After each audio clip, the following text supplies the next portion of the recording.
जिस तरह फिर हूँ ना जुदा. की आईने उचललेला आहे आणि कट केला.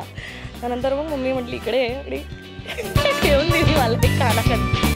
डायरी किंवा तुमच्या असं अर्धा दिला पाहून ठेवा. हो, तुमच्या फोन्सला जास्त पासवर्ड लावा जर तुमचं असं काही असेल तर.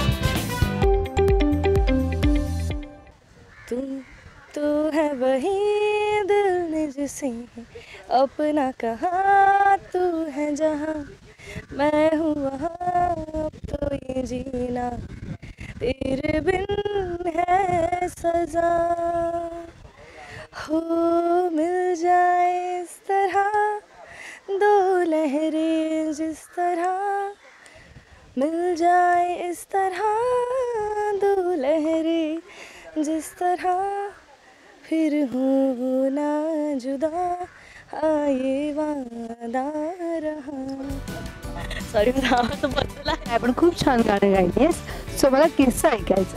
किस्सा माझा असा होता की मी 7th की 8th स्टँडर्डमध्ये होते आणि मी फर्स्ट लव्ह नाही म्हणू शकत पण असं फर्स्ट असतं ना एक जेव्हा आपल्याला अशा सगळ्या गोष्टी आपण एक्सप्लोअर करतो शाळेत असतो आणि कळतं तेव्हा मी डायरी लिहायचे आणि माझी खूप छान ती सवय होती आणि ती मी मोडली. त्याचं मेजर कारण आहे दिवस आणि मी कर्सिव्ह रायटिंगमध्ये लिहिते तर मला वाटलं की कोणाला काय कळणार आहे आणि खूप स्मार्ट असं ते फालतूपणा केला.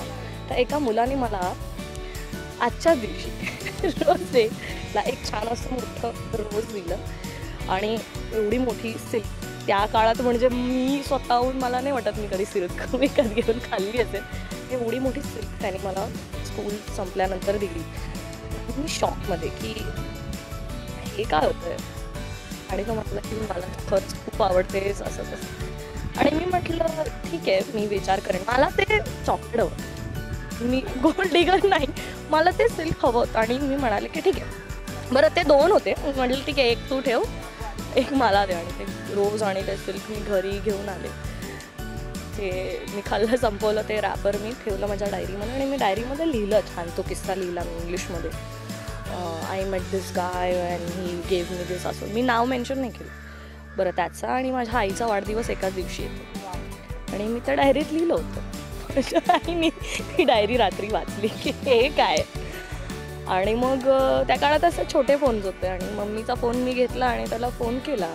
एवढी डेअरिंग माझ्यात कुठून आली मला माहीत नाही. तर तो फोन काय त्याला लागला नाही. मला त्याला बर्थडे विश करायचं होतं. माझ्या आईने तो फोन जेव्हा आला तेव्हा माझ्या आईने तो बघितला फोन उचलला आणि विचारलं कोण बोलत आहे. मग त्याला कळलं की आईने उचललेला आहे आणि कट केला.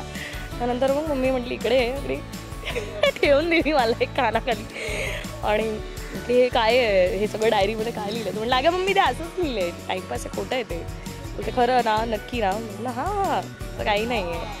त्यानंतर तो मुलगा दुसऱ्या दिवशी शाळेत आला आणि असं तसं म्हणजे त्याला बराच काळ गेला पण दुसऱ्या दिवशी शाळेत आला आणि एक रात्र आधी असं सगळं झालं होतं. म्हटलं सॉरी मी नाही राहू शकत फ्रेंड बिंड भेटू नको मला चेहरा दाखवू नको.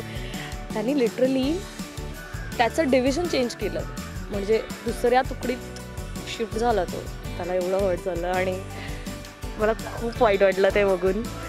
म्हणजे असं मी केलं आहे. तर त्यानंतर म्हणजे शाळेत मी म्हणजे लफडी भानगडी माझी काही नव्हती पण फक्त एक फ्रेंड्स होतो. आणि डायरी लिहिताना विचार करा प्लीज डायरी किंवा तुमच्या असं अर्धा दिला पाहून ठेवा. हो तुमच्या फोन्सला जास्त पासवर्ड लावा जर तुमचं असं काही असेल तर ठीक आहे. But it was a good. पण आईने ते मानलेली कानाखाली आयुष्यभर लक्षात राहिली आहे.